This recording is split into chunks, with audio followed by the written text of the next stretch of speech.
For the ones who get it done, the most important part is the one you need now. And the best partner is the one who can deliver. That's why millions of maintenance and repair pros trust Grainger, because we have professional-grade supplies for every industry, even hard-to-find products. And we have same-day pickup and next-day delivery on most orders.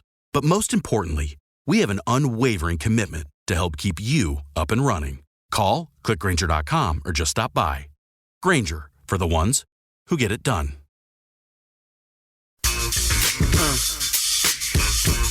Check it out now.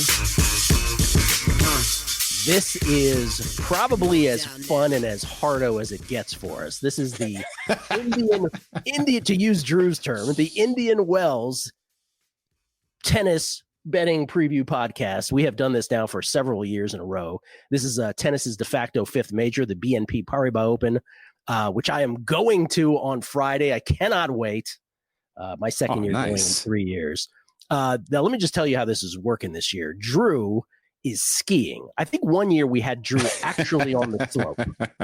But we didn't even have the manpower to do the Drew Dinsick version of this. So Drew is making this happen from, where are you skiing, Drew? Drew, first of all, whale_capper. You know Drew from, he's the co-host of course, both the Deep Dive podcast with Andy Molitor and NBC Sports Bet the Edge with Jay Croucher. Thank you for doing this, Drew. Of course. So I'm in beautiful Jackson Hole, Wyoming. And actually kind of some breaking news for the hardcore tennis folks. They're going to sunset Bet the Edge, at least until football season. We're basically just going to do like video on demand type of shorts form for NBA games, series, tennis, for the off season here while we wait for NFL to come back. So, wow. The podcast wasn't doing as well as we were doing these, betted in a minute after we recorded the podcasts they just did like bananas numbers and sales for clicks compared to the podcast. So they were like, well, we need to do that for NBA. We need to kind of solidify ourselves as like the NBA, kind of come to this space handicap. So, and tennis as well. Like we'll do them for the French Open. We'll do it for Wimbledon. I can't wait. Yeah. So explain where people can see this online. As soon as I know, I'll tell you. Okay. All right. I'm like, wait. It's a mystery. Yeah. Well, that's great news, man, right? I mean, it's better than not having any job. Fine point. Yes. All right. So we're doing this, just so y'all know, we're doing this at 4:30-ish Pacific time. The draw was supposed to be from 3 to 4. The draw was from 3 to 4. Indian Wells, if I'm to sort of echo everybody on Twitter, they do everything else right. The draw maybe not the greatest thing because they don't live stream it. So apparently they did the ladies draw first. That didn't get put out in a bracket form. Then they did the men's, and that is in a bracket form, even though we had to have like Zapruder film footage of the brackets being displayed on the board up there at Tennis Garden there at Indian Wells, so we can see it. So we have a full sense of the men's bracket, not quite a full sense of the ladies, but we do kind of know the ladies. Before we get into any of that, any specifics, we got to start with this, which is the surface itself. That is the biggest news, and this happened yesterday.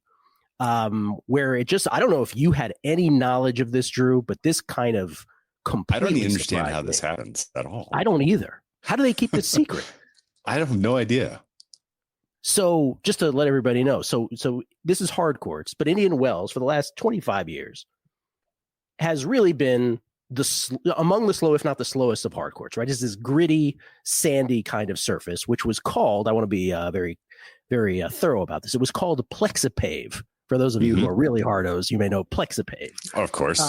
They announced yesterday that they're changing their surface provider to something called Lakehold, which is what they use on the second half of the Sunshine Double in Miami. It's 1,000 tournaments back to back here before they go to clay. And also at the U.S. Open, they've been using Lakehold since 2020. And the press release, and this is where I want to get your reaction. I want to get your reaction to all this. But the press release says, by tailoring our courts to match the playing conditions, we've enabled tennis to move seamlessly around the world. This cross-continental consistency ensures that within and between events, all courts are equal, and the tennis comes down to the players. That's good for everyone. It's good for everyone, but but us. Who wants this? I don't want this. This is not what I wanted. I wanted it to stay how it was. What are they doing? Yeah, man. I mean, first they watered down Miami, and they're not playing it at Biscayne Bay with the Iguanas anymore. They're playing at the stupid Hard Rock, the park. Yeah, just the no character Hard Rock Miami Stadium is now the home of Miami. Blah, blah, blah. And then, by the way, have you ever been to Biscayne? It is beautiful. It's like kind of the only nice thing around there. Like, I don't like Miami at all. I will take Key Biscayne any day. Yes. Yeah. No. So yeah, first they ruined Miami. Now they're ruining Indian Wells. It's wild. And yeah, I don't think the players, at least I have never heard them clamoring for consistency. I've never heard them being like, man, we really wish they were all the same. Every tournament was the same and the same people have the same advantages. No, you want variety. You want differentiation. And just because Medvedev happens to complain and bellyache every year because it's too slow of a hard court for him doesn't mean you should kowtow to, the weird, louder voices. I don't think. This was such a perfect kind of kickoff, like true kickoff of the season. Like nobody really everybody knows the Australian Open is like, it's cool that it happens that early. The Daytona 500 of tennis, where it's like, wow, tennis is back and bang, we're right into a major, right? But like the next month and change is pretty preseason-y. And Indian Wells always served as a perfect sort of real kickoff to the spring, and having a slower hard court in the mix before we got to the European clay was awesome. And if it's this effectively, if we get 4 weeks of Indian Wells, replay it again in Miami and in the the clinical confines of Hard Rock Stadium, then yeah, this is not serving tennis well. I don't think it's definitely not serving tennis bettors well. Any advantage you had of kind of knowing who's going to be able to thrive in these conditions is now out the window, and that stinks. Tennis, it's the worst for tennis bettors. It kind of stinks for tennis fans too, even if they don't bet. Like, you're right. Like if you're kowtowing to the Medvedev corner of the world or the Bublik corner of the world, like he always complains about shit like that. Like, it's so dumb. So I guess the only other question I have here, well, the biggest question that I have about all this is, why do you really take them at their word that this is what they were striving for? They were striving for uniformity. And secondly, is that a different way of, is that a way to conceal the other motive, which perhaps, I'll see if you agree with this, is Carlos proofing. Carlos Alcaraz has won the last 2 Indian Wells tournaments, and Iga has won 2 of the last 3. Mm-hmm. Is it Carlos and Iga proofing? Was that part of the thinking? I wouldn't have really gone there, but surely maybe it is kind of opening the door for more players to have a chance. I think honestly though, you want to know what would be good for tennis broadly? If Carlos won 10 in a row here, because guess what? Nadal winning 10 in a row in Barcelona. And in not 10 in a row, but winning 10 in Monte Carlo, at Barcelona, at Rome. I think he only had 5 in Madrid, but 10 in Rome, 10 French Open titles. Like, that type of historical significance matters to like the annals of tennis fandom and history. And I honestly, if that was part of their thinking, that they want more players to have a chance, then they're shooting themselves in the foot. I thought you were going to go with more like, that whatever this pavement system is just paid them a bunch of money so that they could be the paving system of the U.S. the Sunshine Swing. Okay, whatever. I mean, there's still some differentiation. Like, Indian Wells is unique in terms of the humidity. It's a very dry. It's high desert, right? Not high desert. Joshua Tree is high desert. Palm Springs is low desert, but it's still desert in March. And the conditions do affect the tennis balls. The conditions do affect the players. There's oftentimes some very fun and interesting wind that has like a little bit to say about player performance here. So there are still some unique nuances about this particular tournament that'll make it different from Miami. But Yeah, I mean, it's I agree with that. I mean, I would imagine it will be faster. The balls won't bounce quite as high, but I doubt it will become I doubt it will play like the fastest courts in the world, basically, is what you're saying. surely. Yeah, that's absolutely right. And like, I fell in love with the Indian Wells. I remember the match. It was Zverev Nadal. And it was when Zverev broke out of nowhere. Like, he came out of nowhere at the Australian Open, and it was like, oh, this guy's going to be a top 3 guy. He's now number 1 seed here, so obviously he's realized his potential almost, except for the slams and except for whatever the heck happened to him this winter spring, but we'll get to that, I guess. His match against Nadal was so good, and it was because you had lengthy rallies. You needed to be able to deploy very fun and interesting shots to get your winners home because the surface was slower. You had to be able to play the net.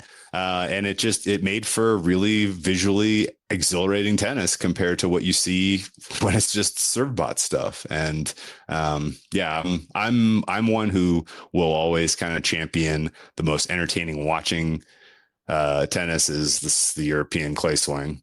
Not just because you get the interstitial shots of just beautiful European cities, but because the tennis itself is like movement, rallies, it's more war, it's more strategy, as opposed to just being able to out physical your opponent. While the Oscars began last night, for the first hour of the Oscars, I was sweating the championship in Santiago on clay. I had Laszlo Djere from before the quarterfinals at plus 330. So it was and I kept betting him. His clay numbers were, but just to let he's folks an incredible know, clay player. Yeah, incredible clay player who's not the biggest clay name, right? The South American guys, Baez and Navone and all the guys that were playing down there, right? Cerundolo, all those guys, much bigger names for clay, Echeverry, but yet his more recent numbers were amazing. Anyway, I bring that up only to say this is how deep into this we all are. we love this more than anything in the world. So for this thing to happen at Indian Wells with the servers, I was just like, why are you doing this? This makes me so sad. It's like, why would you? Anyway. We'll see if it. I mean, if they did this to stop Carlos, good luck. He's still the best player in this men's draw by margin. So I think it's more hurtful. If I had to choose, it's more hurtful for Iga than it would be for Carlos. Just basically because, as we'll get to with the ladies side of things, as we talked about on the radio side, have the top players taken the proverbial half step or full step backwards. So it's much more democratic. But let's start with the men's side, because I'm going to put this little charger in here, Drew, and you tell me if it messes with my audio, because it has before. So you tell me if this in any way. So far, so good, man. So far, so good. So far, so good. Oh, actually, sounds good. You sure? Okay. Yeah, you're good. Okay, so the men's draw is out. We see the men's draw. Carlos, so let's just do Q1. I'll give names in Q1. Q1 to me, off the top of my head, looks like the hardest quarter.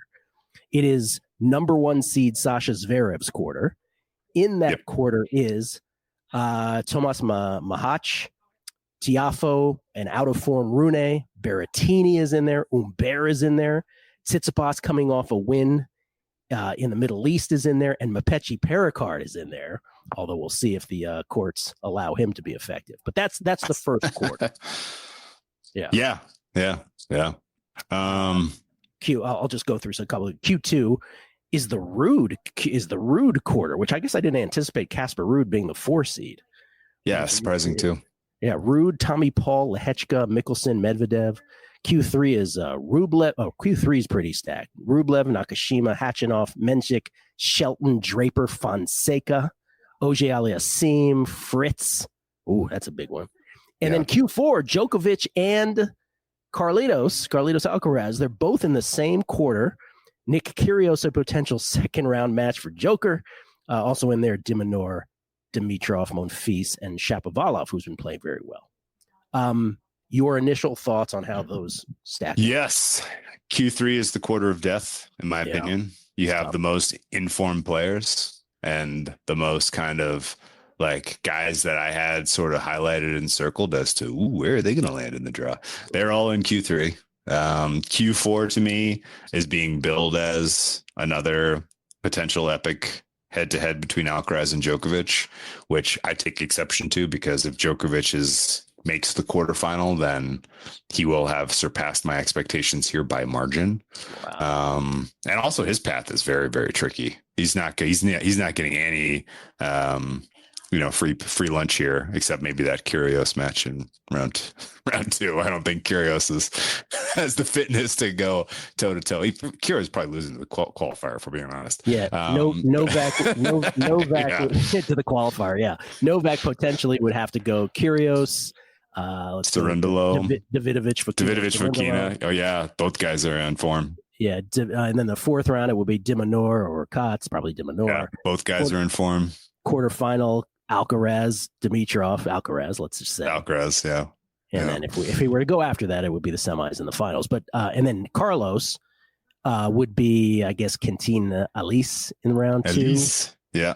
Shapovalov round 3, Dimitrov or Korda round 4, and then Djokovic or Dimonor in the quarters. Yeah, I think this is a pretty favorable draw for Alcaraz, and I think he comes through Q4 pretty cleanly. If you get a quarter price for him in Q4, my fare is going to be around -150. So I think Alcaraz, if it's anything around pick'em to win Q4, is a good bet. The way Djokovic was being priced at Aussie, I don't know if that carries forward. The jig was up in Doha. I don't know if you saw that, but he went to Doha. For some reason, I guess probably sponsorship reasons, but he did not really perform there. And I think ultimately Djokovic is probably months away from being anywhere close to fit enough to make a deep run in a tournament like this with this many good players. So Alcaraz, I think, comes through pretty cleanly in Q4. Q3, let's put a pin in and come back to, because again, that is the quarter of death in my opinion. Q2 is the most wide open. If you want to take a stab at someone you've seen play that is playing well, that is doing something different, that is going to catch people by surprise, it's Q2. Both Ruud and Medvedev are like laughably far off of their peaks, like not even the same players practically. Tommy Paul's hurt. Mussetti's no good on hard. They made this court less likely that Musetti will make a run. This like Q2, if you made me say it like in the blind, what happens here? Say it before you even say it. Lecheka, Lehechka versus Fils in the Q2 quarterfinals, probably. That's probably where this goes. Yeah. Wow. I mean, I don't even know if Fils is going to be able to keep it together well enough, but he at least has a super, super, super soft path. Fils could very easily be a quarterfinalist in Q2. So Lechka, he might make a nice price in that quarter. And he played well enough to oust Alcaraz in Dubai, right? Great performance from him. So yeah, he could make a run here. Q1 is the one that I have the least kind of conviction in saying this out loud, but this is probably Tsitsipas to lose.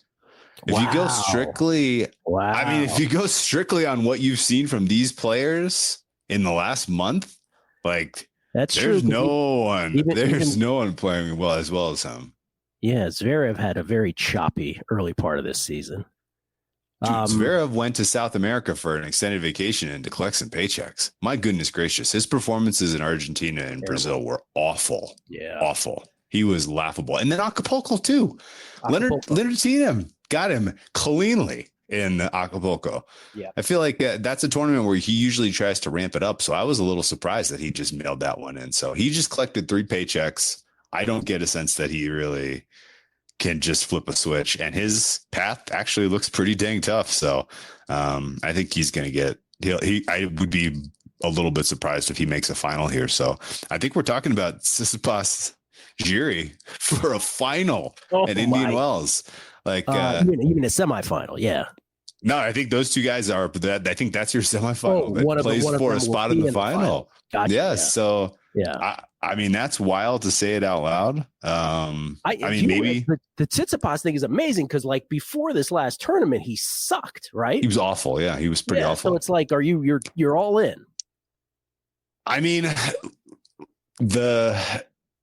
he is still a very vulnerable favorite because his game has been solved by a lot of people in tennis, right? Like he's not fighting his way through a very tough match. If you have the book on him that day, he's losing. And so I was surprised that he shipped to Dubai the way that he did. It at least showed that he has a level right now that's much better than we saw in Australia. Oh, in Australia, he just looked lost. So he's shaped up a bit.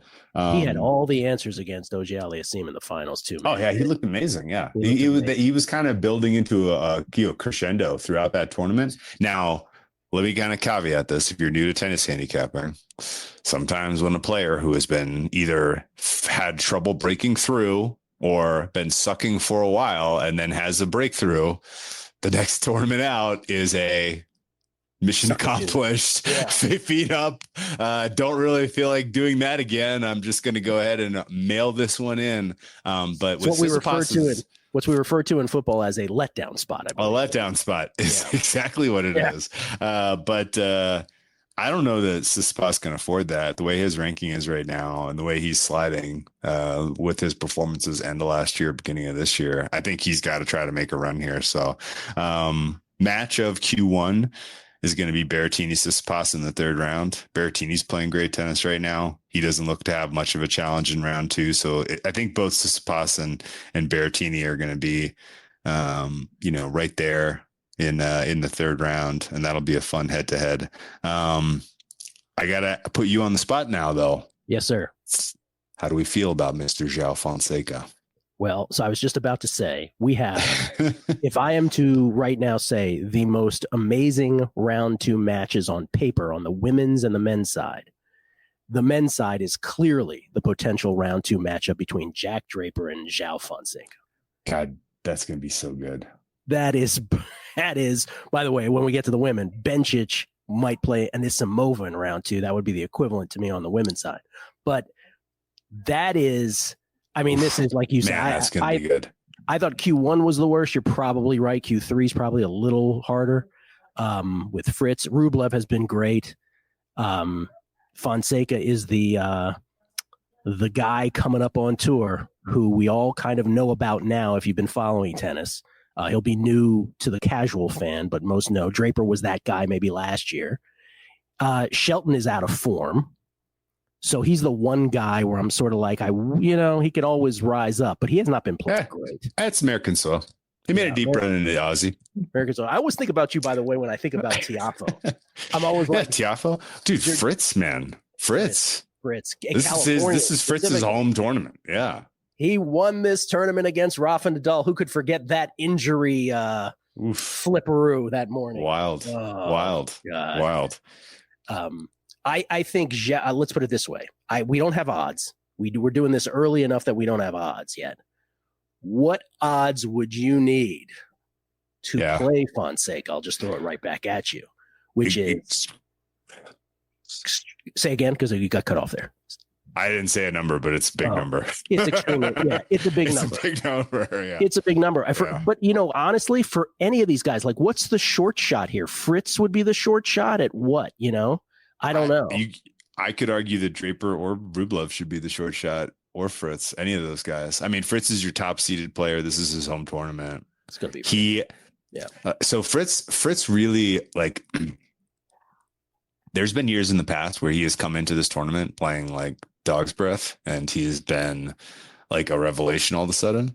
I don't know what it is about being at or near home that just kind of helps kind of keep his focus a little bit sharper, but he's got a tough draw here too. Like Baez as his opening match, Baez Fritz, that's not easy.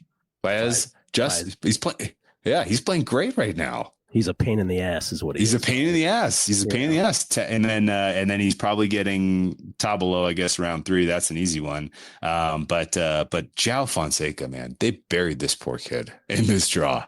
I mean, he's gonna get Fernley, no problem. But then Draper round 2 is a nightmare opponent for a guy like Fonseca. I mean, like Draper is just kind of crested to like true blue top 6 pro kind of level.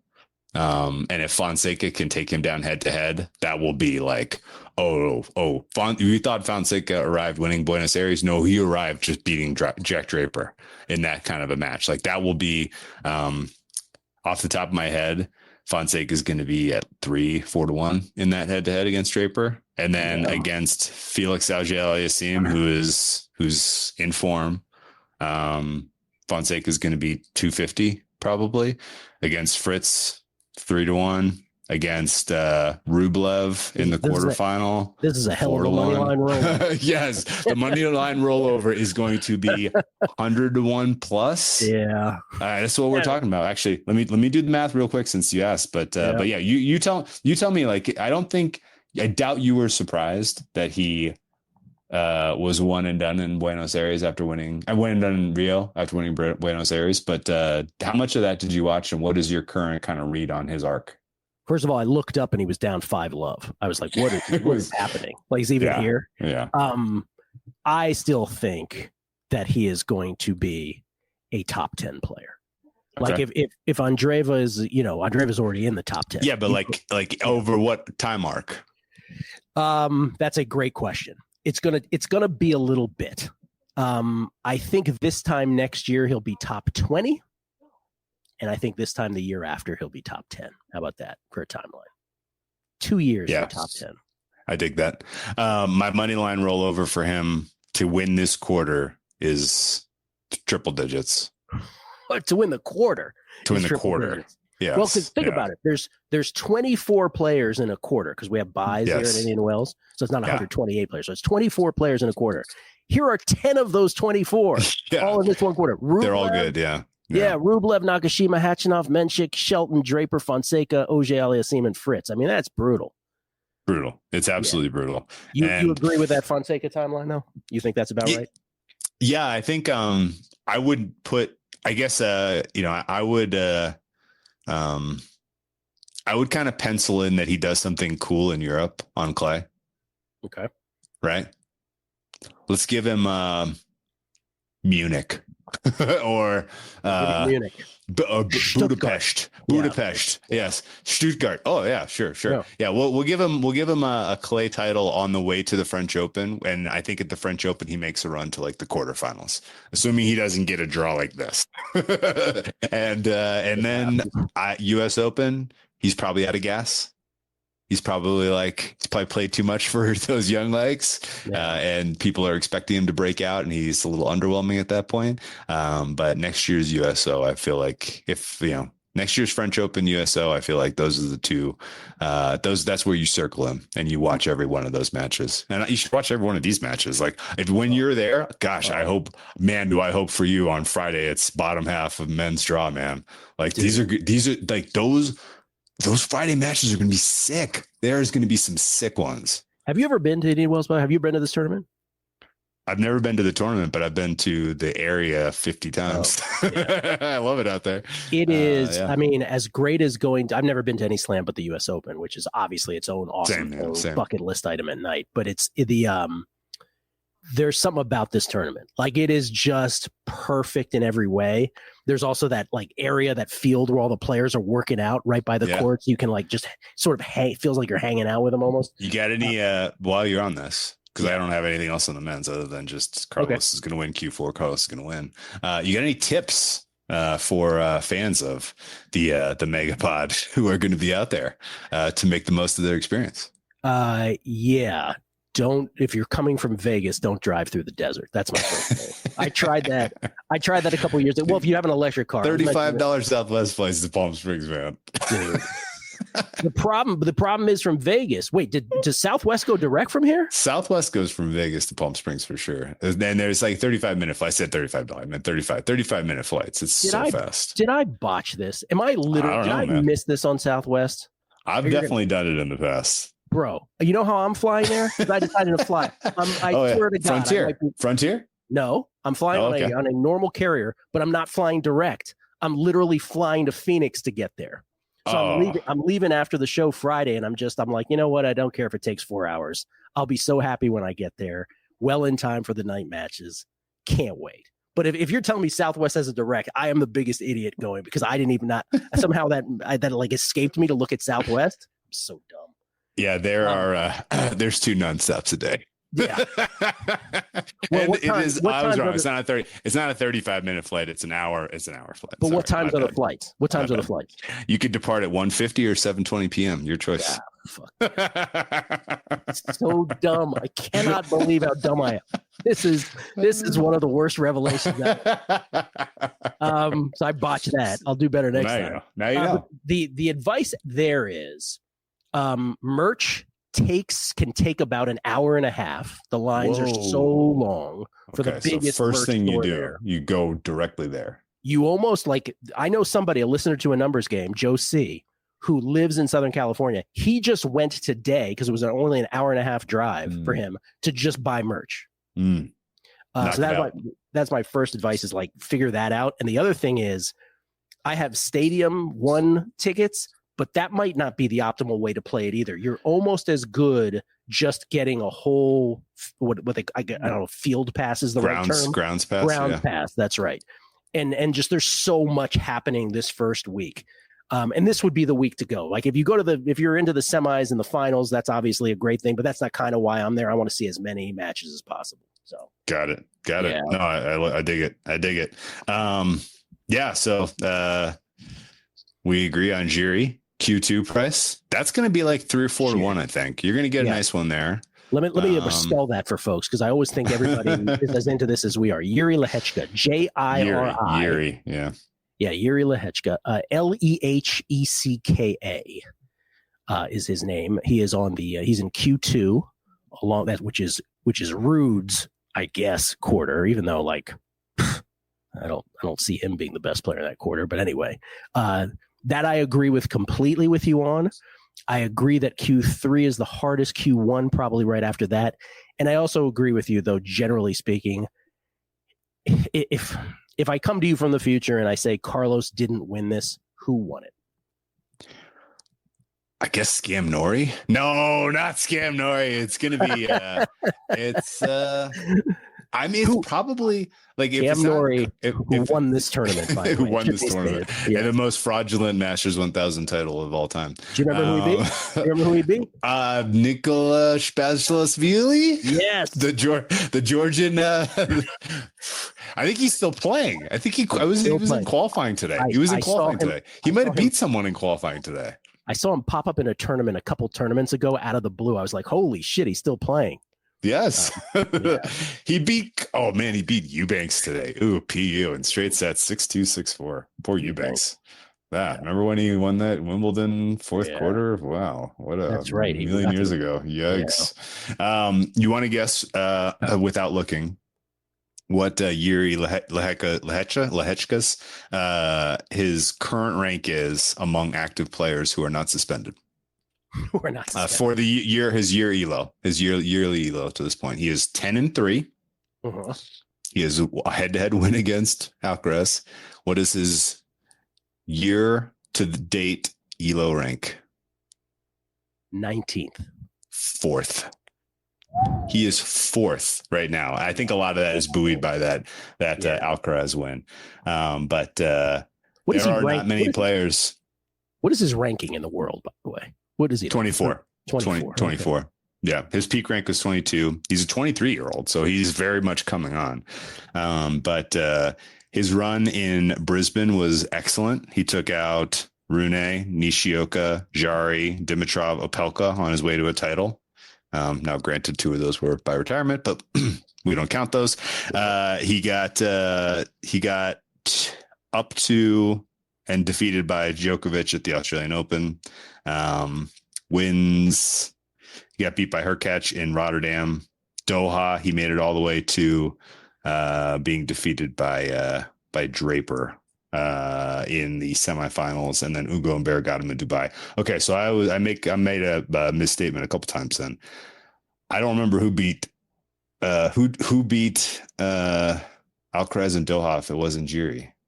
Was it the other Czech? It was one of these guys. I could tell you. Hold on. Now I gotta look. You know who whenever I think of Lehechka, I always think of Lehechka beat him. Oh, he did? Yeah. Lehechka beat him in Yeah. three Oh, sets. sorry. Yes. Yeah. Sorry. Yes. Yeah. That was a really, really, really impressive performance by him. So, that's why his yearly elo is so high. Anyway. Lehechka and Mensik, by the way, are the two players that I think of in tandem for some reason. They kind of came up sort of at the same time, and I've won a lot betting on both of them. So I always feel like they're live. Just in terms of like raw data before we move on from the men's, these are just like, 12-month and 6-month numbers. Carlitos is number 1. I have Joker at number 2. Sasha Zverev 3, Taylor Fritz 4, Medvedev is 5. Oh no, Fonseca's in there. Pardon me. Fonseca's in there. But basically it's no real surprise. Like Fonseca might surprise people, but it's nothing really terribly surprising. Menchik and Mahach and Lehechka are the 3 names that are probably going to surprise the most people who I have towards the top. They're playing well. I think of the 2 players I think of coming up in tandem are Mahach and Siniakova. Of course, because they were dating and playing mixed doubles, and they won the Olympic gold medal together despite having just recently broke up, which was just a dramatically fun story last year. So if Alcaraz does not win, I'm going to say my most likely winner is probably Fritz, and it's because of the home court advantage for him. My most likely winner from the top is Jiri, and then Tsitsipas second. And Tsitsipas, that is probably the most surprising thing you've said for me. Not that I don't understand it, but I did not expect you to say that. He could lose his first match, or he could go to the finals. Right? Either one, neither would surprise me. He played that well at Dubai. And you say Fritz, but you're not making any bets on him. No way. Q3 is way too tough. Yeah. Way too tough. If you want to bet Fritz, sit on your hands until he plays Draper, probably in round 4. Yeah. That'll be a really, really, really close match. So but I would have thought you would have said that'd be round 4. I don't know about Berrettini on this surface. Who knows what the surface is? Exactly. Yeah, I really can't say. And I think Berrettini Tsitsipas winner probably wins Q1. What number would you? I mean, Carlitos what's the way to bet Carlitos for you? I think you just play the outright and kick your feet up for 2 weeks. I don't know. Kick your feet up and say, "Have at it, kid." Yeah, go get him. Go get him, big guy. We'll move on to the women. Last thing though, Fonseca most exciting men's tennis prospect since Carlitos, correct? Without question. Yeah. Yes. I didn't think we were going to get another Carlitos. I didn't either. In the near term, even remotely, and for this to happen is a gift. Yeah. For me, by the way, Carlitos and Iga will always be the tandem because we're so ahead of the curve on both. And I just remember watching, Carlos playing these night clay matches when he was like 16 or maybe even 15, somewhere in South America, dead of night. And it's an amazing time. But you're right. I didn't think we'd get another. Maybe we will. All right. To the ladies side. I haven't seen a bracket in my face since we've been doing this, but maybe you have.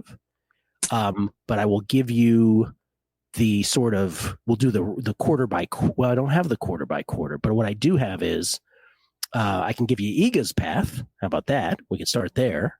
Sure, hit it. Iga's path is potential. Wait. Actually, before we get there, let me just ask you the most important question. Oh, please, yes.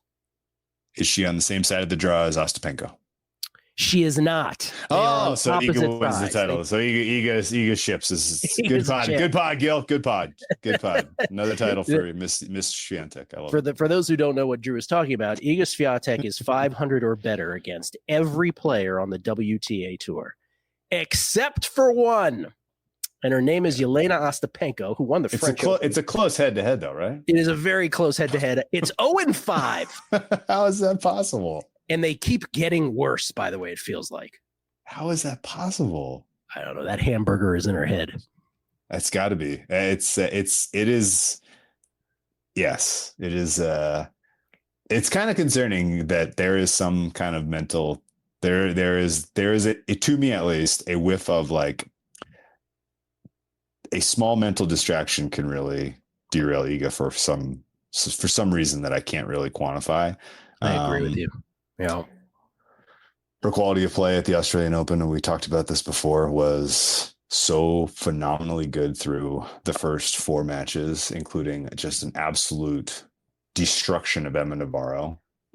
That Incredible. I thought, oh, so this is the year that Iga just wins every tournament. But there's the weird double bounce that didn't mean anything.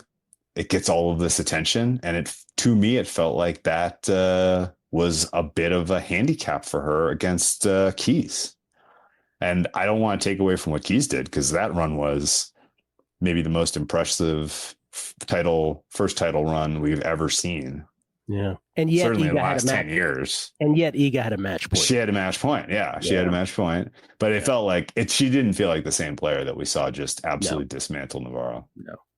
By the way, I'm so glad you and I have been doing these tennis pods for a while now. And by the way, can't thank you enough. I enjoy these as much as I enjoy anything that I do. And I'm so thankful that I brought up in sort of a Columbo kind of way where you're just leaving. Like Columbo's like a 70s detective show where like his hallmark was right before he would leave, he would be like, oh yeah. One more thing. I kind of did that with Madison Keys before the Australian Open, which I always go back to what was it, Wimbledon last year, was it, where none of us mentioned Marketa Vondrousova, because why would we have, right? Why would we have? Yes, of course. I'm so thankful we did Keys. Yeah. I mean, just to pull the curtain back for the listeners, we don't prep for this. There's only one document, and it says men, women. That's right. Don't forget to mention Madison Keys.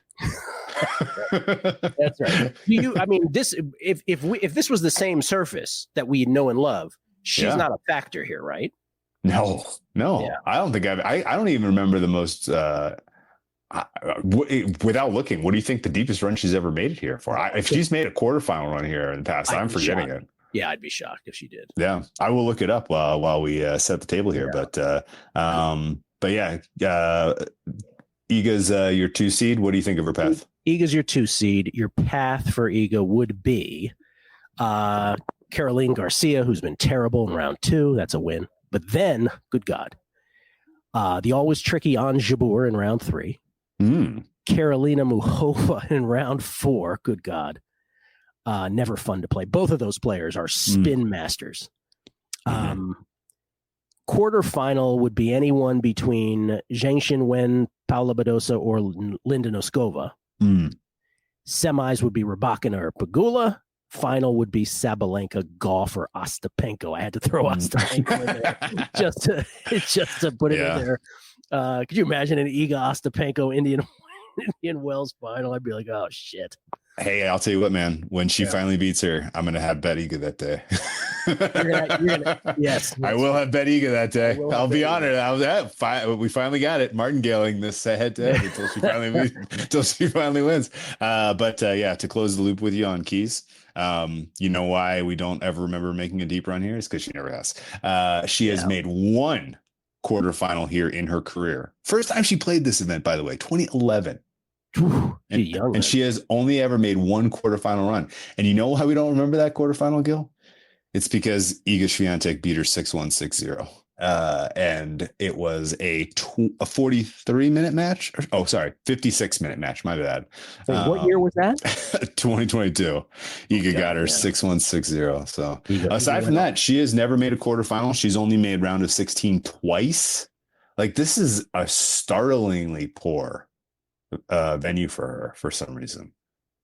Well, I mean, she loves the fast courts, right? This is, this would not be her surface. She loves the majors, the 5th major. Why doesn't she play better here? Yeah, that's true. She does. I don't know, man. Yeah, that's a good point. She's made semifinals at the French Open, right? I believe so. Semifinals at the French. I mean, obviously it's weird. It's weird that she's a literal ghost here, despite her unbelievable pedigree at the slam level. Okay, I'm gonna read 2018 semifinals. She lost to Sloane Stephens at the semifinals of Roland Garros. But yeah, carry on. God, how good was Sloane Stephens back then? 2017 U.S. Open. Stephens got her twice. Yeah, she got her in the finals of the U.S. and the semis of the French. So Sloane Stephens was on the cusp of winning 2 out of 3 majors at that point. Because didn't she win the U.S. Open in 2017? I believe she did. Yeah. Okay, so here's She's not playing well these days. Sloane, that is. Okay, so this is I'm reading this off the bracket now, so I'm just going to do this sort of off the cuff here. But and I assume this is Q1, which is the Arena Sabalenka, who was just here in Vegas, by the way, and ate at Carbone about 200 yards away from me. You're kidding? Yeah, I didn't see her. Did she get the veal parmesan? I don't know. She was in the back room though, where I had just eaten like 2 nights before. I wasn't so interested in her. I was interested to see if Osaka wasn't down, but no one seemed to see her. She probably went back. By the way, did you hear what Pegula did yesterday? No. Jessie Pegula, who won won in Austin.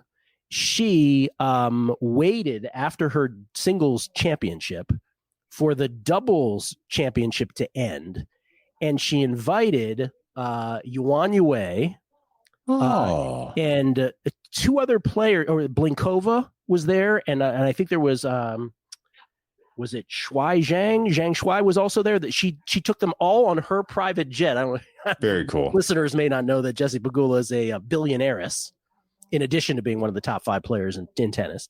And she invited them on their private jet. And Yuan Yue was like, she saved me 9 hours of driving. She was going to drive. Wow. I'm like, you know what we call that in the biz, Gill? Yeah. Good karma. Good karma. That is some good karma. Yuan Yue is playing in round 1 of this tournament. She, of course, was the Austin champion last year, but out in round 1 this year and not in very good form. She could use the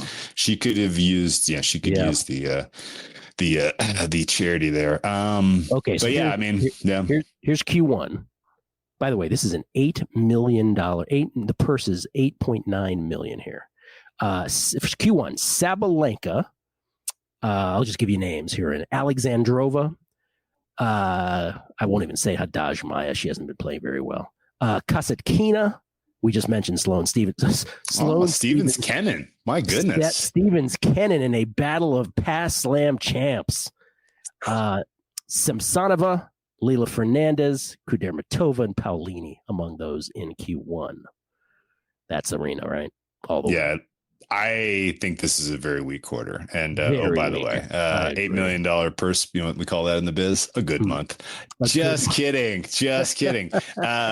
Q1 is very weak. And if Sabalenka does not come through, then we move her alarm level from like DEFCON 3 to like 1, probably, or to at least 2. Let me thank you for saying that, because I'll tell you why. Because as an EGA guy, I feel like she gets she doesn't get the grace, right, that others do. Sure. And I think Sabalenka, everybody's sort of like, well, you know, these don't really matter. Right. So what if she just lost to somebody who's 900th in the world? Whatever. That's right. What? I agree with you. That is a easy peasy quarter for sure. By the way, the winner doesn't get the 8.9. The winner gets 1.124. Oh, okay. Q2. That's what we're showing up for. Paulini also in that quarter is not at her top as she was a year ago either. Yes. Q2, Paulini looks like a full 2 steps backwards to me. Oh, yeah. Shell. Like not close. Yes. But this is less surprising than the run to greatness was itself, right? Like I never saw that coming. Yeah, I think Paulini actually threw me a bit off when she hammered Bencic at the United Cup. I was like, oh, wow, she's really carrying this form into 2025. Good on her. And then it has been just the tires have fallen off and she is fully exposed right now. This is not she loses to Fernandez. I think she could be a dog to Fernandez. She could be a dog. She could be a dog to Leila. That wouldn't shock me. I would love to see that match. All right, Q2. Speaking of out of form, Coco Gauff. Man, dude.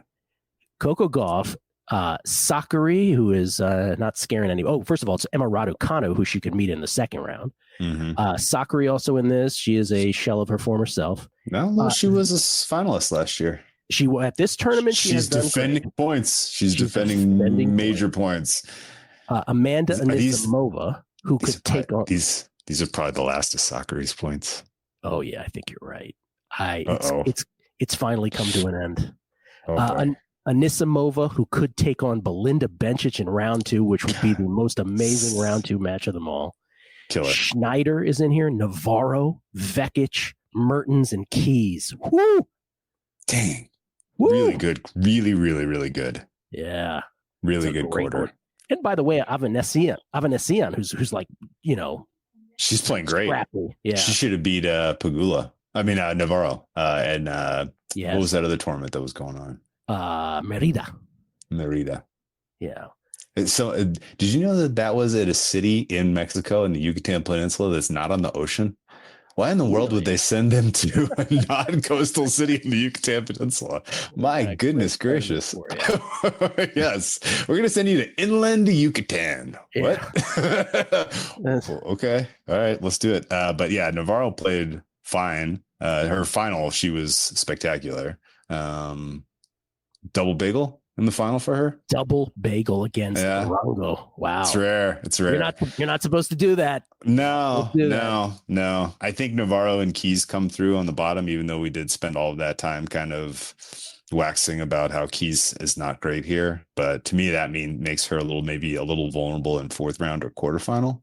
So round of 16, Navarro, Keys. Yeah. Round of 16, Keys is probably a little vulnerable to Navarro. Maybe Keys comes through and is vulnerable to either Bencic, Anisimova, or Goff. I think the move here, and I'm going to say this with some caution. Can I guess what you're going to say? Yeah, go ahead. you are anxiously waiting to find out what Emma Raducanu's price will be against Coco Gauff in round 2. Yeah, that's a good one. That is a good one. I honestly, I don't know that she's. So I guess we should talk about real quick. Goff is she's having these mental breakdowns on the court of like frustration and like is very down on herself. The body language experts are like, as soon as things go sideways, it gets really bad for her on court. I don't understand what's going on. I don't know if she snaps out of it and plays more like what we saw at the United Cup in January, which was very sublime tennis for her. But lately, it has not been good for her. Which I agree with you. You said on the radio side, you thought she was past that, and she's not. This is began like big mental step backwards for her. My gut here is Goff probably gets by Raducanu, but it's a war. She probably gets by Sakari or Danilovic, and it's probably a war. And then I think the move here is Bencic rollover. I think Bencic over Maria, over Anisimova, over Schneider, over Goff, over Keys or Navarro.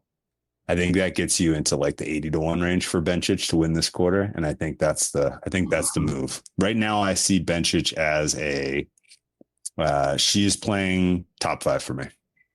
I have her, Drew, as in terms of the raw data on hard courts, number 2 to Iga. Number 2. Okay. So maybe she's only played 15 matches, so it is a small sample size, but still. That's what I have here last 6 months.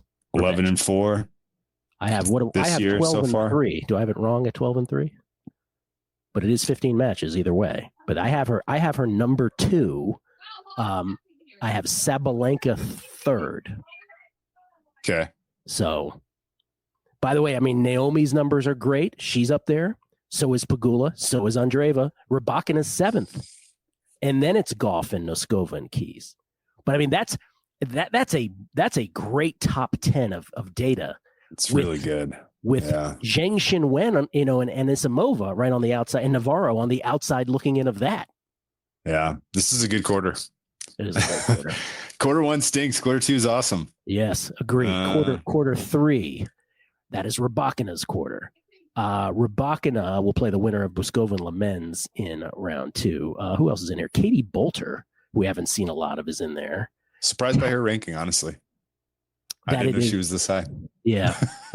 Towson is in there. But there's Osaka and there's Andreeva. Oh, boy. Yeah. So Andreeva and Osaka could meet in round 3. It feels like that's happening too. Andreeva Towson would be good. We just saw that, although I'd rather see Osaka and Andreeva. Me too. The conditions Freaking Collins, yeah. Freaking Collins in there on the other side of that quarter, Svitolina and Ostapenko, as well as Pegula. Pegula's on the other side of that quarter. Okay. So we got a correction and retraction. Ostapenko is on the same side of the draw. She's just not in the quarter, same quarter. Ostapenko's not coming through this. Sorry. No way. Ostapenko's coming through this. Q3 is hold on one second. Yes, people were making jokes about this, and she's in Q3, so they would meet in the semifinals, but they won't meet in the semifinals because so what does this mean? The initial So the initial reports that came out must have been wrong. Maybe that's why they didn't put out the bracket. Yeah. I wonder if that must have been. Yeah, that must have been. Must have made a mistake. Yep. So she is on the same half. Oh no. Well, they wouldn't meet till the semifinals, and they're not meeting in the semifinals because Penko's not coming through here. No way. He says Pegula's probably taking her out in the third round. Pegula's section here way softer.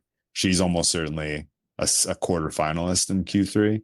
Way softer. The top half. The top half, the top section 5 here, the top half of Q3. This is something else, man. I was going to use a lot of the women's pod on this recording to just gloss on the fact that Andreeva is rating as one of the best, if not the best women's player going right now.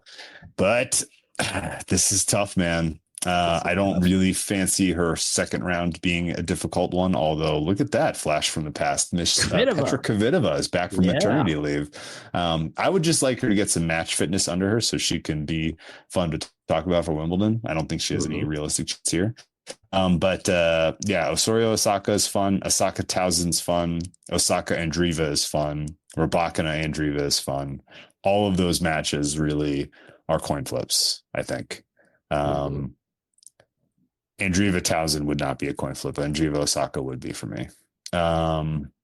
Rybakina's, we don't have to get into the details of what's going on there, but I'll just say scoreboard, we were right about all of that bullshit. Just a gross story, top to bottom, and no real end in sight there, from what I can tell. Doesn't sound like that's a finalized chapter of her life by any stretch of the imagination. And how could it be? How could it be?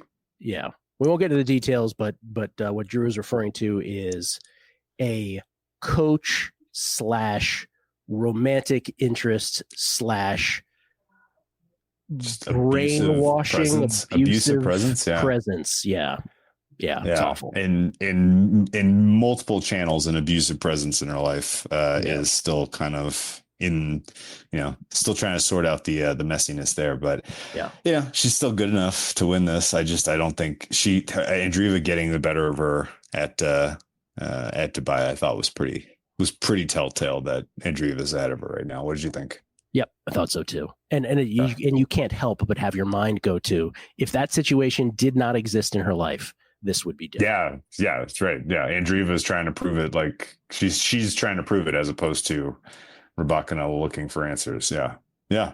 He's not, by the way, for those, he's not technically her coach, but he has his hand in everything. He's been suspended from the WTA tour, but he still is like showing up at all these tournaments and like camping out in the freaking lobby like a stalker. It's bad news. Anyway. Yeah. If you made me take one, I'll take Andreeva, but I think the math is going to say to bet Pegula here, just because there's an imbalance. Does that make sense? Yep. Because Pegula has the easier half of that quarter. Yeah. Q4. Probably going to pass though, because I don't want to have a ticket on Pegula and see her draw Andreeva, Rybakina, or Osaka in that quarterfinal, and I'd be like, well, guess I need Pegula to do her job against the monster. Yeah. It's a tough one. And then the final quarter is Iga's, which is Iga's seeded 2 here. Yeah. But it's not easy. It's on the other side of it, Zheng Xinwen, Linda Noskova, Paula Badosa on her half of the bracket. It's not easy. Mohova and Jabeur, as we talked about earlier. So there you go. There's a lot of really good, interesting women's tennis players in her quarter, but they all have more serious question marks than Iga does right now. Yes. Iga's question marks are like, can she just stay avoid the distraction. And we should also kind of point out the distraction also includes the fact that she has a new coach, that she is going through the same sort of drug, kind of non-impactful positive tests, kind of appeal nonsense that Sinner went through. And there's, just little things like that have had sort of an outsized impact on her for whatever reason. So ultimately, I wouldn't say with high confidence Iga's to play here, but if you're going to get her anywhere in the ballpark of pick'em for her quarter, it's a smash. I would lay up to about -125 for her in this quarter because Badosa's a health question mark right now. She withdrew from Merida. Is that what we're calling Merida? it? Yeah. Merida. Zheng Wen is out of form. Neskova has been solved for Iga. Jabeur has been solved. Putin-Seva is a little bit of an interesting one, but not super scary. Muhova is not a full, thumbs up question mark or full thumbs up of health right now. So Putin-Seva is a total pain in the ass. Yeah, she's a pain, but I don't think she gets by Muhova personally. Yeah, I don't think so either. I think Iga's match against Mukova in fourth round is probably that decides the quarter. And I think if you can, I would lay up to -125 for her to win Q4. Okay. I like that. Not losing sleep over that. No, I agree with you. This is again, we don't know about the surface. We don't know what the change will, the effect that it will have. But if it's anywhere close to what it was, this is her kind of hard court, meaning that it's the slower variety of it. She can get to everything on the court. She's an amazing athlete and obviously has all the shots. It's just between the ears, as you say. She does seem to have a very, I don't know that there's another player that I think of like this, where they can be so dominant and then you show up in a quarter, you show up in a semi, whatever it is, and one thing will go wrong. There'll be a little bit of adversity, and it's just a crumble kind of situation. But I said this on the radio side, I think the Sunshine Double, meaning this and Miami, will tell us a lot about how we feel about the women's tour moving forward, because it could very much revert to how it's been, and we would jump on that in no time. If like Iga performs well or Sabalenka performs well and all the great players, as we know at the top of the tour, play well, I think it reverts to how we sort of compartmentalize all this, or put it in context, I should say. And if it doesn't, then we really, truly have a wide open, besides Clay, maybe we have a wide open, truly as wide open as it's been, a really wide open tour where maybe a Mira Andreeva is now thought of as one of that top group, if not towards the top of that top group, Yeah, I mean, if we get to the end of the year and Andreeva is world number one, are you going to be surprised? A little bit, but not completely. Not completely. Considering, considering the state of everybody else. Shoot, Iga could end up getting a Sinner, slap on the wrists after French Open. She has to miss Wimbledon and a bunch of hard courts that she doesn't like to play anyway. I thought Iga was done with all that, though. I thought Sinner was too until they out of the clouds appealed it. So who the heck knows? Yeah, I don't know. Who knows? Okay, so then let's just recap then what we like. Well, first of all, so is there a outright on the ladies' side, or are you steering clear, or is the Bencic rollover your sort of way of doing that? I think the biggest money is coming Bencic rollover to win Q2. I don't think she wins the title here. I think she'll probably be out of gas when she takes on probably a lightly tested Sabalenka in the semifinal in the top. I think Iga comes through the bottom, and I think we finally get our, long time coming little head to head between Iga and Sabalenka. Like they're both pretty lightly tested so far this year in terms of fatigue. Like this should be sort of the, I guess here's this. If these two women do not meet in the final, whichever one doesn't get there, or if both don't get there, then, it's time to call another fire department, raise, another fire alarm up, this is starting to get serious. I should have turned on a light in my apartment. Because it's my teeth now at this point. Yeah, because this is the start of the season for these two women. They need to flip the switch. This matters more, and they need to play better. Okay, and just so Bencic rollover, Iga quarter up to -125. Surely, Sabalenka quarter is good, pretty much. Sabalenka got a really. It's going to be a big number. It's going to be like -175, -180. I got to think she got a cakewalk. And then if it's not a big number, then that's a lay. Yeah. Men's side, Lehechka Q2. We are in agreement on that. And then that's a fun one. Carlitos is still the guy to beat though for the whole thing. Yeah, I think outright Carlitos. Kick your feet up. Enjoy these 2 weeks of tennis. If the surface really is that different, then we adjust next year. But that's right. Even on like a medium fast hard court, he's still clearly we live in a world right now, I think, where the men's is Sinner, Carlos, and everyone else. And guess who's not in this tournament? Sinner. Yeah, that's correct. Serving his little ban. He'll be back for the French. He'll be the freaking 1 seed. I did the math the other day, and I was like, good Lord, he's still going to be the freaking 1 seed for the French. Even if he doesn't do anything in the Italian Open, he's still going to be the 1 seed. He's he got off. I mean, it's just we've talked about it. I think the whole thing in tennis is stupid. Like I do. I mean, because I don't know. Seriously. People fall into their own little fiefdoms of, well, if they like the player, they don't. They obviously think the player's innocent. Yeah. They don't like the player, they immediately think the player's guilty.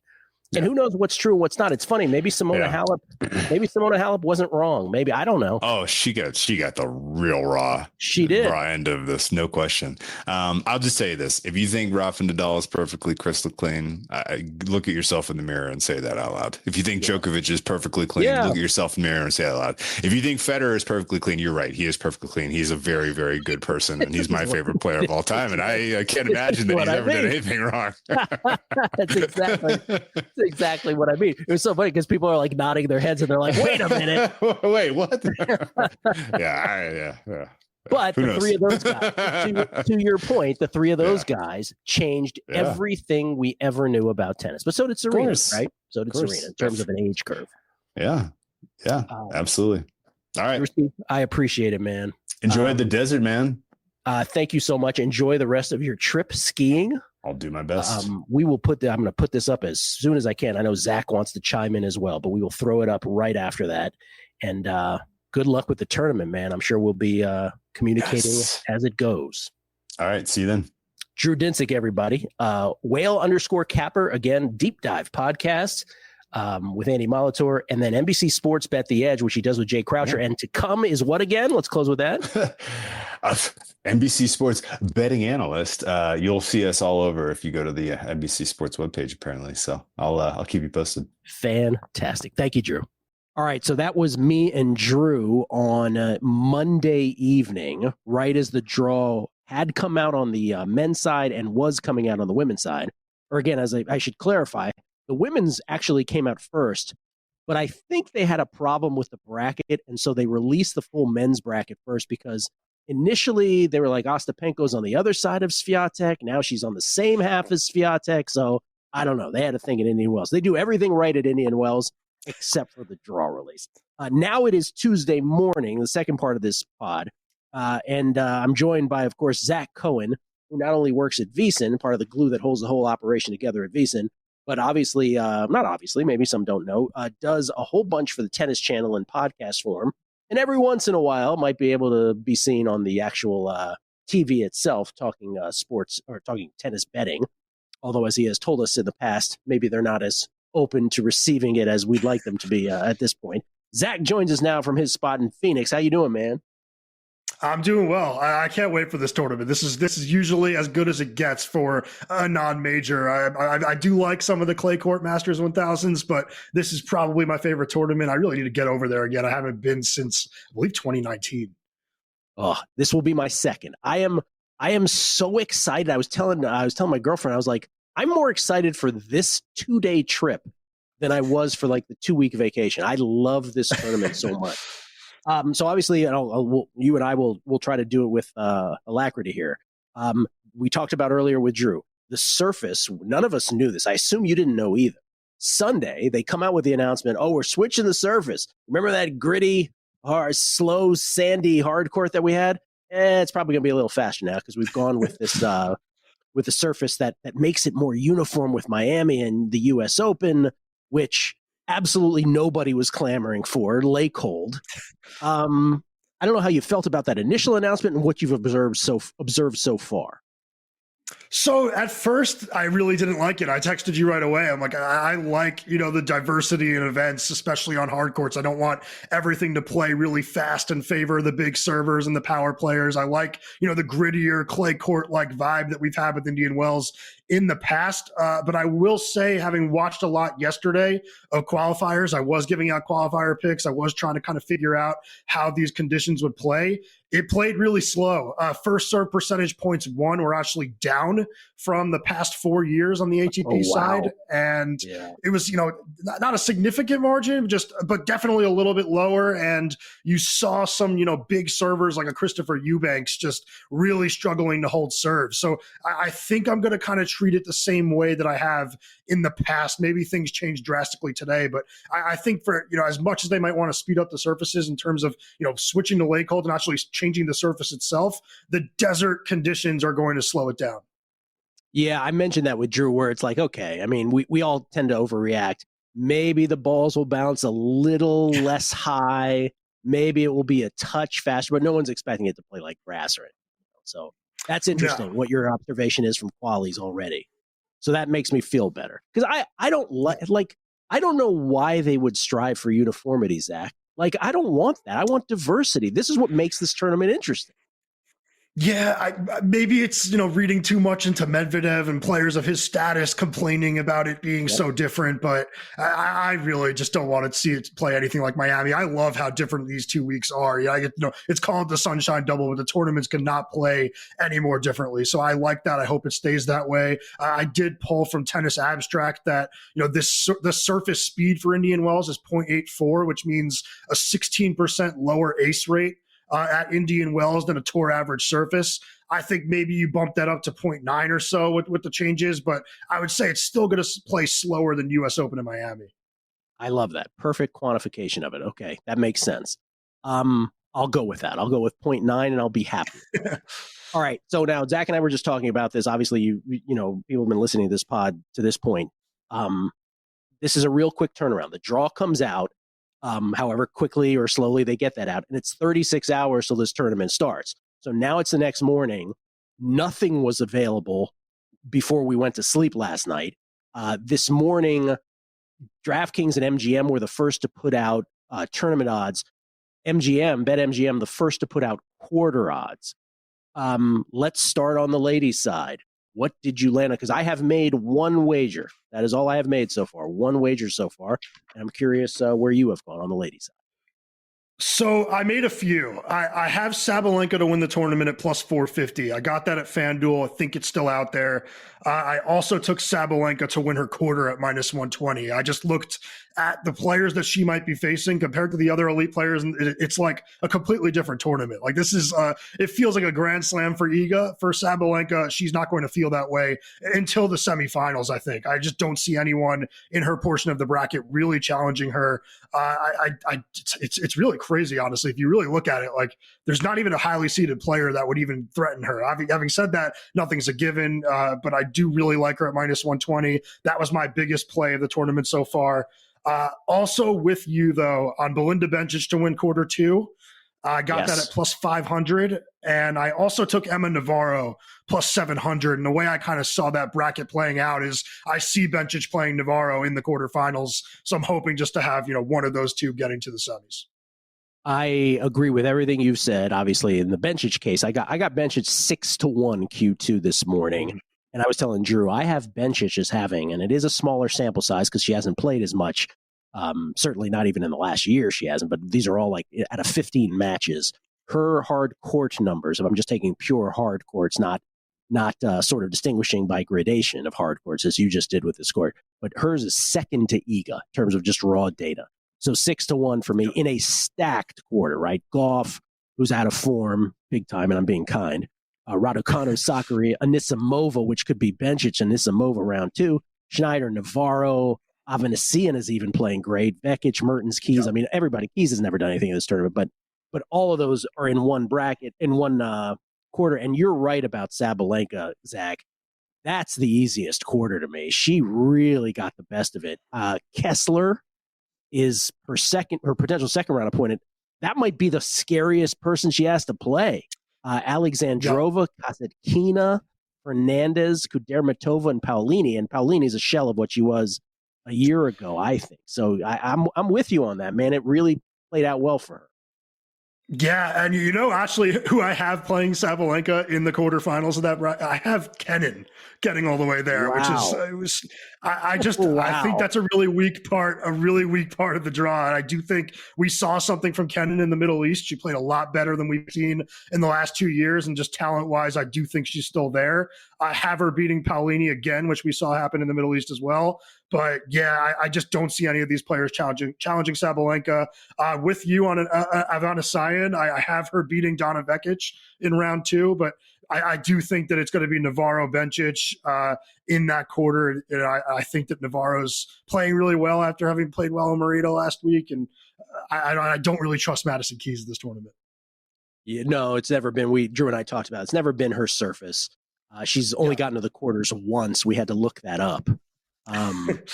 So yeah, and it's all gravy for her at this point, right? Everything is gravy. Yep. That's interesting about Kenin, because I sort of smiled. Some of us remember Kenin's run to the Australian Open final or championship, right before the pandemic. I had that, and when she's playing great, she's a pain in the ass, right? She's a really gritty player. But she saw the bottom here for a couple years, so we'll see what we get. Did she play Sloane in the first round? I think we said she played Sloane. Sloane in the first round in a battle of like two not disgraced former Grand Slam champions, but two that just have been nothing like what we saw when they were in their primes. By the way, that is an amazing stat, and I don't know what it is. I'd have to look it up right now. But the number of active players on the WTA Tour that have won a slam is like, I want to say it's like 18, or at least it was at one point. It's just an unbelievable number of players. Kvitova, for instance, right, who's won 2 Wimbledons back in this tournament as well. Anything on the other half of the bracket? Yeah, so in quarter 3, I took Naomi Osaka plus 900, and I also took Jess Pegula plus 600. And just kind of playing off, Pegula played really well in Austin last week. I think that she's a player that kind of runs hot and cold, but, I think she found her form, and I do think she's really dangerous on, what we think are these conditions at Indian Wells, where she hits really flat strokes, kind of deep in the court, makes it difficult on you to kind of get comfortable from the baseline, is a really solid server now and a really solid returner. I think, she's got a really reasonable draw. And obviously, there's a potential early round matchup with Ostapenko, and Peyton Stearns is never easy. But I do think that at the number, I really liked her. And then Osaka hasn't lost a match this year. She retired from a match she was winning in Auckland against Clara Tauson. And then she retired a really close match against Bencic at the Australian Open. But when we've actually seen her on the court, the movement has been great. The power is still there. And I do think that looking at, what the surface is now with the lake holds, she's been good at the Miami Open in the past. So I think she's really dangerous and live here. She would have to play, Tauson in round 2. I think Andreeva round 3, a murderer's row, honestly, including Rybakina to get to the quarterfinals. But I do think Osaka plus 900 is a good value. Yeah, I was going to mention that's I guess Rybakina's quarter is how you're supposed to say it. Rybakina's quarter with Andreeva in there. Andreeva, who won her first 1,000 tournament here in the early part of the season, and is she's the João Fonseca of the women's tour, right? She's the player on the come up, who could be a top 5er before you know it. She's already a top 10 player. Svitolina's also in there. Bolter is just a sort of another name. That I like your strategy on both of these, though, in terms of your Osaka would play Pegula in the quarterfinal, correct? Yeah. So hoping to get both or one of them, both and in Q2 just and Q3. Take a few shots. Yeah. Yeah. I don't hate it though, because these are kind of juicy numbers. Like 9-1 on Osaka. You're right. Is the surface fast enough for her would be my only. But she's played great on clay before too. I think she's kind of all court. Yep, I think the best match she played last year was that French Open match against Iga. So I think that, the slower conditions maybe help her with her footwork a little bit, but it has been improved since she brought on Mouratoglou to her coaching team. And this is a really fascinating portion of the draw because I am with you. Andreeva is just an unbelievable player to watch. And, she's going to continue having big results. I do think that maybe we get a slam win out of her this year, but I think that having to do it with this draw is going to be really difficult. All right. And then there is Iga's quarter. And, I asked you I had actually asked Drew of this, but I asked you via text, about the Carlos proofing and the Iga proofing. And your comment back, which I think was accurate, was probably hurts Iga a little more. But what you're saying for what you've observed in the qualies, maybe it's not as big of a surface shift as we might think. But it's pretty stacked. Like, it's not easy. Muhova's in there, Badosa, Noskova, who has given Iga some trouble. Putinseva's a pain in the ass. Jabor's in there. Zhang Xinwen, who's out of form, is in there, not to mention Azarenka. So it's not easy. Anything here? No, and I just think it's less to do with the conditions and more the draw. Like, I think that having to potentially face, like you just said, Jabeur, then Muhova, and then maybe like a Noskova or a Zhang, like in the quarters, it's just a really tough draw for Iga. So that's the reason I laid off. I still think I'm going to be on Iga to win the French Open if I can get, minus 165 or so. But I do think hard courts players believe they could beat her now. And I think that's kind of, the big difference is there's not just the feeling defeated mentality when you get on the court with her anymore. Gee, we were talking about it earlier, which is she still got the best numbers, and she still has the ability to dominate opponents. I mean, she destroyed Navarro earlier this year. She destroyed her. But there is something about a little mental tweak. Like, if something goes wrong in a match, Drew even calls it like the weird double bounce, the match that she won, and how that he thinks that lingered with her. Like, there is just a weird thing with her. So I have Pegula Q2 at 6-1. That bet is already in. I may add, I like your Navarro, Osaka, and Pegula strategy. I'm not going to say I'm going to bet all of them, but I think the Osaka and Pegula one interests me a lot. Osaka 9-1 is a great number. But if she played Pegula, do I think she beats Pegula? I'm not sure. I filled it out with Pegula beating Osaka. I filled out a bracket like it's March Madness just to kind of give myself a visualization, but I had Pegula beating Osaka. Yeah. And then I think I'm going to have a Iga ticket to win it all just because that's me. But I'm with you. Sabalenka got the easy part of it. And again, if Iga wins this, it's 3 out of 4. So wouldn't be the biggest shock in the world if she did, because again, people can say what they want. She's still got the best numbers in the world. So, She's very early. She's very early in a partnership with a new coach too, which is kind of underrated. Is that there's some feeling out there needs to be done, and I do think that just everything that they're doing is to kind of work on hard courts. Like, she doesn't need to change the way she plays on clay. So there's definitely a little bit of just stuff they're figuring out right now, and I wouldn't be surprised if she were to put it together here. This is definitely the most clay-like of the hard courts. I think we saw in Doha she played very well before running into Ostapenko. So it wouldn't be surprising. Yeah, for those who don't know, Iga, with all of her slams, all 5 of them, Tomas Wiktorowski was her coach. And then, sort of surprising, no, I didn't really see this coming, she decided to make a move, and Wim Fissette is her new coach, who she hired at the end of last year. And once Wim Fissette can figure out how to pronounce her name correctly, things should be going well. If you can't, he's like Swiatek. I'm like, oh, God, dude. Come on. Just ask her directly. That's right. Do better. Not like you don't know her. All right. To the men. I like everything you said there, man. To the men, where Carlitos is the short shot to win all of this now. By the way, I should bring up the odds just to clarify for folks who don't have it front and center. On the ladies' side, let me pull them up so I'm timely and accurate.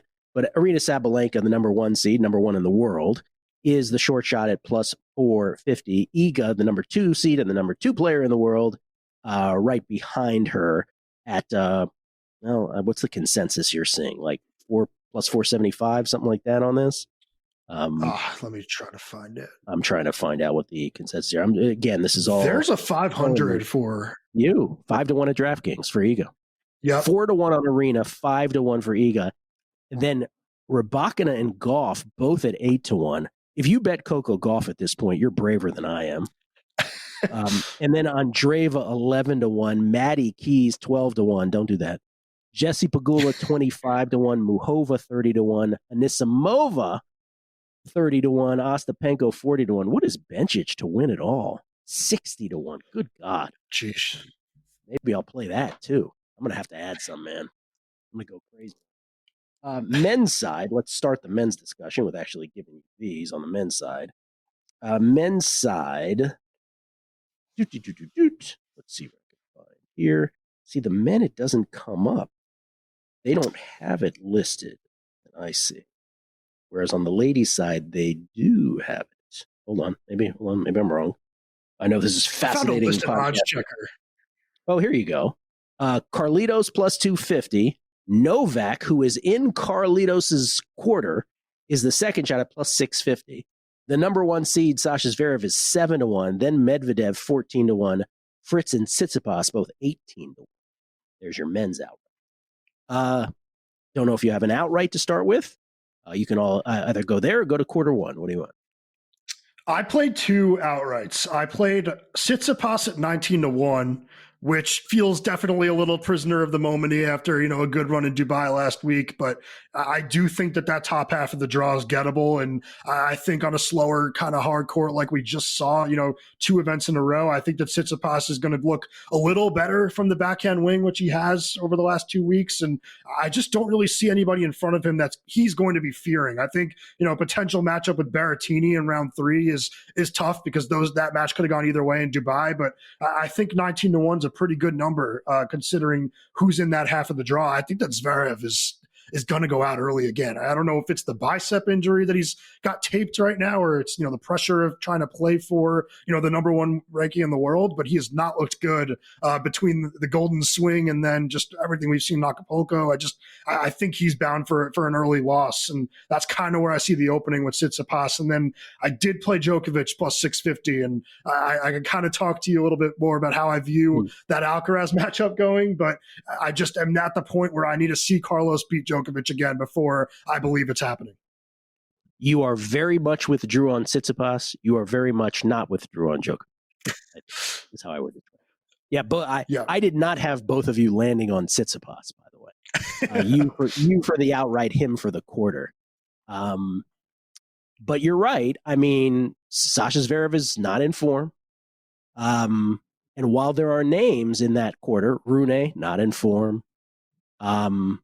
There is the Mahachas of the world and the Berrettinis and the Umberts. The Pechi Pericard, probably not the service for him. Q2, probably the easiest of the quarters, which is Casper Ruud's quarter of all people. Medvedev, Tommy Paul, Lehechka, Fils, and Mickelson. Anything in Q2?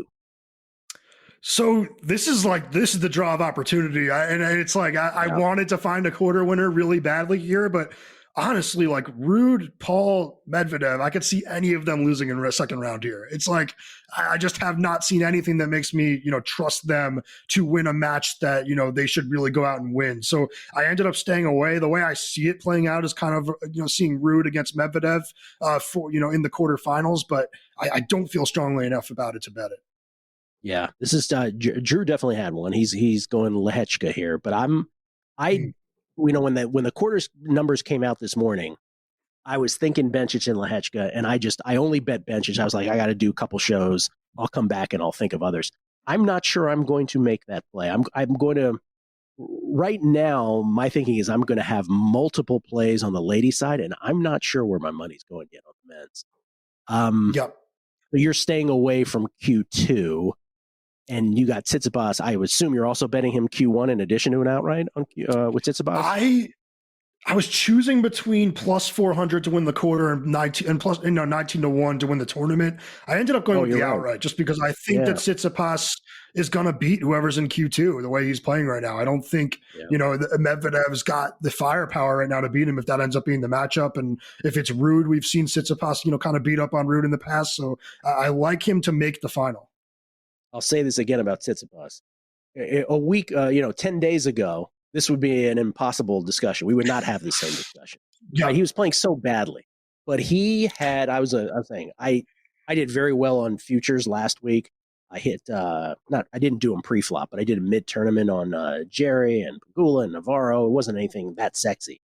Jerry was good, but the others weren't. But the one that I didn't get was I had Auger Aliassime, and Tsitsipas kind of destroyed him in that final. Now, Auger Aliassime had played more on court, but every time, the few times that he did get pressed, Tsitsipas looked completely unmoved by any of it. Had all the answers, as they say, on the tennis tour. Yep.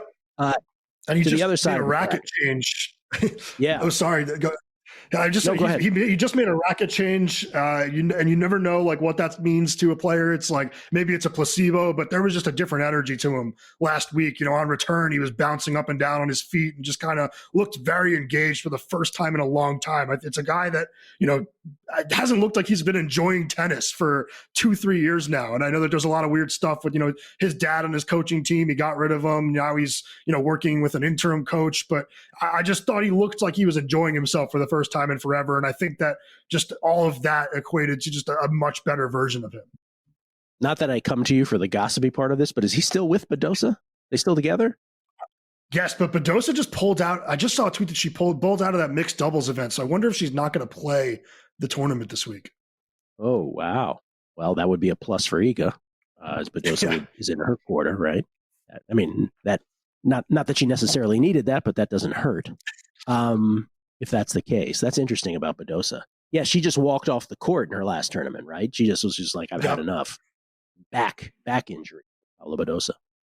To the second half of the men's draw, Q3 is the tough one, right? Rublev, Fritz, Auger Aliassime, Draper, Fonseca, Mensik, Nakashima, Hachinov, Shelton. I mean, that is stacked. What do you got there? I didn't take anything yet. I've been flirting with Rublev and Fritz. I just think that Rublev, the way he played in Doha a couple of weeks ago, was lights out tennis. And I think these are going to be very similar conditions where he's going to have time on the ball and just his power is going to be a little overwhelming. It's just such a tough quarter that I could see anybody coming out of here. Like, honestly, I think Draper might be the best player in this quarter.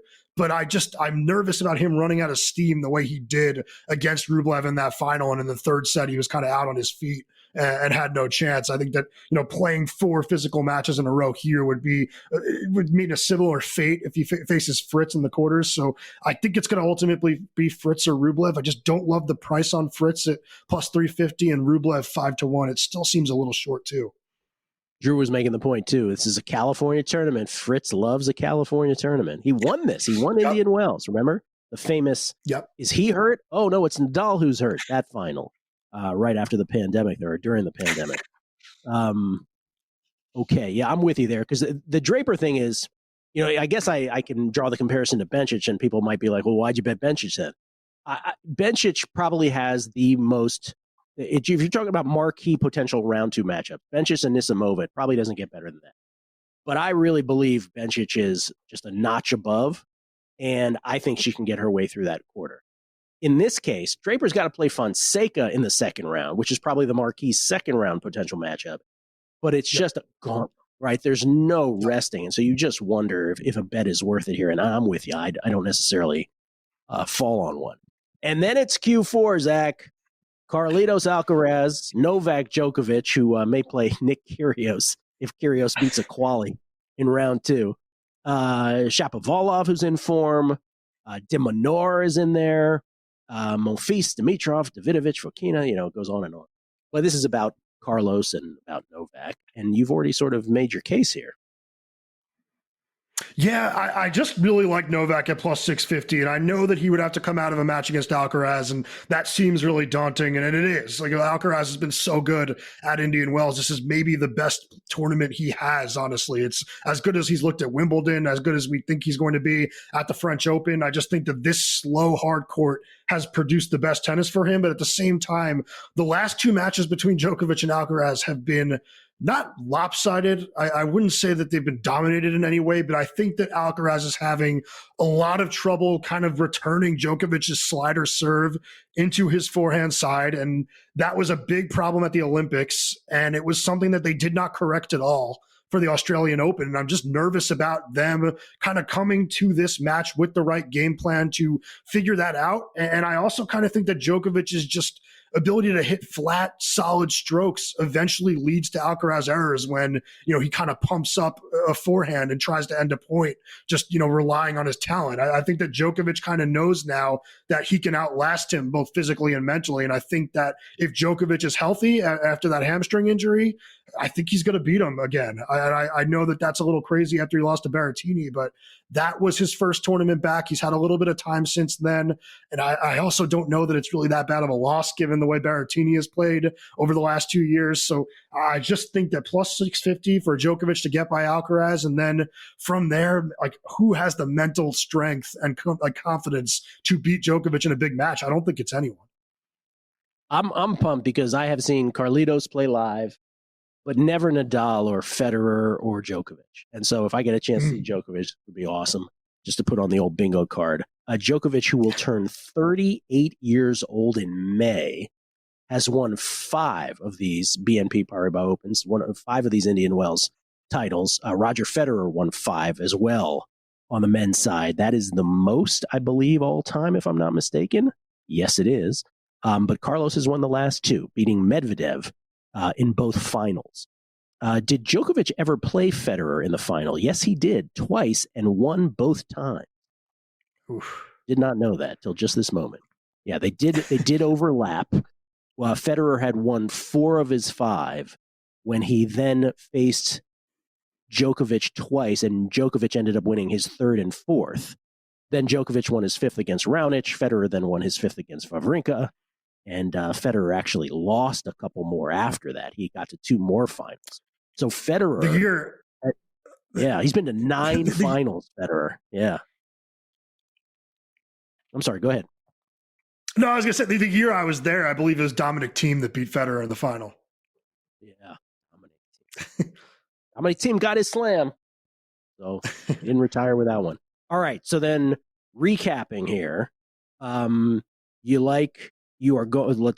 tell me if I left anything out here. Ladies' side, you are going Sabalenka to win it all, and she does have the favorable draw.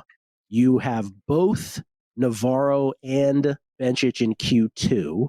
You went both Pegula and Osaka in Q3. And then on the men's draw, you are going Tsitsipas outright. You steered clear of Q2 and Q3, and then are all about Djokovic, both to win Q4 in the outright? I just took the outright for him to win the tournament plus 650. Yep. Gotcha. Okay. Just took the outright. I like it, man. There's nothing there that I wince at all. I've only got the Q2 Bencic play so far. I am going to add as well. The interesting thing is, and you had more on the women's side than you did the men's. I'm not sure I can get myself to any men's bet, except for in matches, obviously. But I don't know.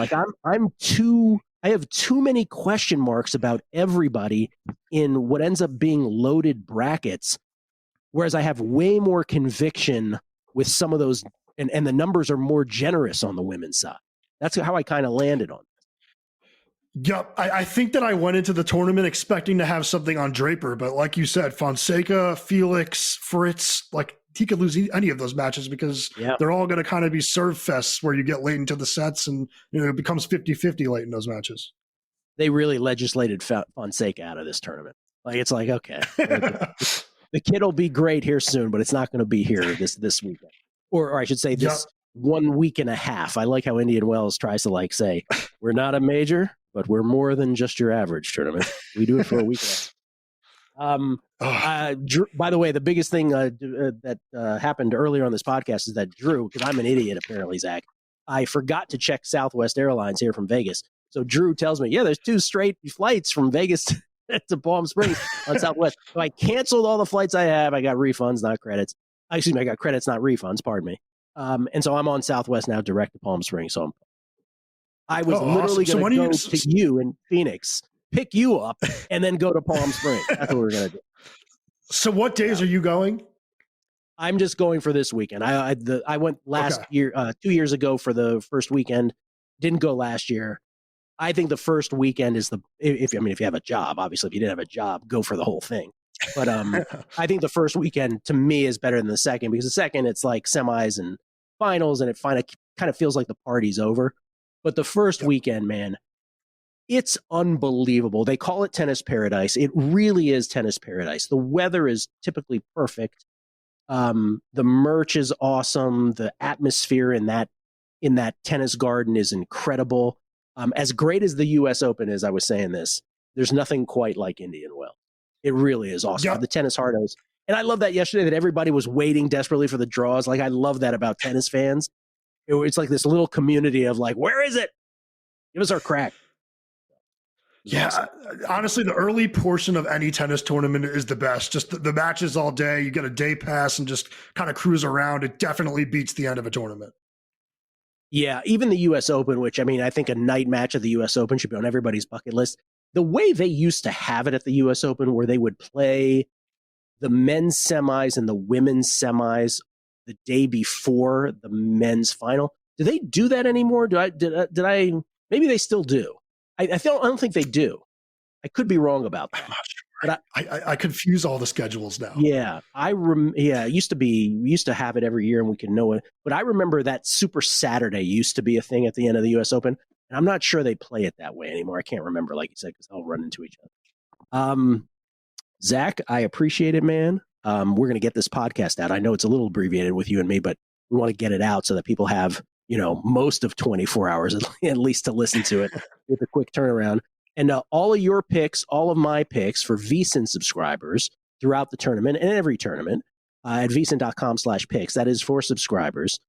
I've been doing a better. I've sort of been knocking up the management with like, hey, we need to get these tennis picks, in the same way that these golf guys get their picks up. I've been on that. What podcasts? Where can people find you these days? Yeah, so most of my work will be at VSiN. I'll have daily write-ups for this tournament. I'll have a tournament preview up in a little bit after this, but I also do this podcast called Tennis Bets Live. We're doing it, I believe, tomorrow afternoon. I should know this, either tomorrow afternoon or Thursday afternoon. Look at my Twitter and I'll tweet it out, but we'll do a live 1 hour kind of breaking down the fields, and then maybe another one next week or twice next week, kind of looking just through some matches. But yeah, you're getting most of my stuff at vsin.com, daily write-ups, and then additional plays just as I kind of see lines move a little bit. And I will be on this is my second time, the Inside In Tennis podcast. Yeah, that's with Mitch, who does the host of our Tennis Bets Live. With Mitch, right? With Mitch, who has a great voice, by the way, great radio voice. I love. So I'm looking forward to that, to talk Indian Wells with him.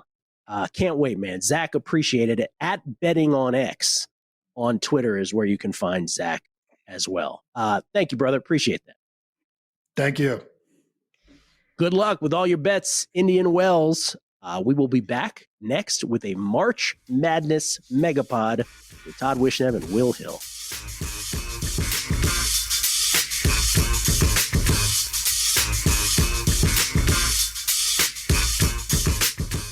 If your job at a healthcare facility includes disinfecting against viruses, you know prevention is the best medicine. And maintaining healthy spaces starts with a healthy cleaning routine. Grainger's world-class supply chain helps ensure you have the quality products you need when you need them. From disinfectants and cleaning supplies to personal protective equipment, so you can help deliver a clean bill of health. Call 1-800-GRAINGER, click Grainger.com, or just stop by. Grainger, for the ones who get it done.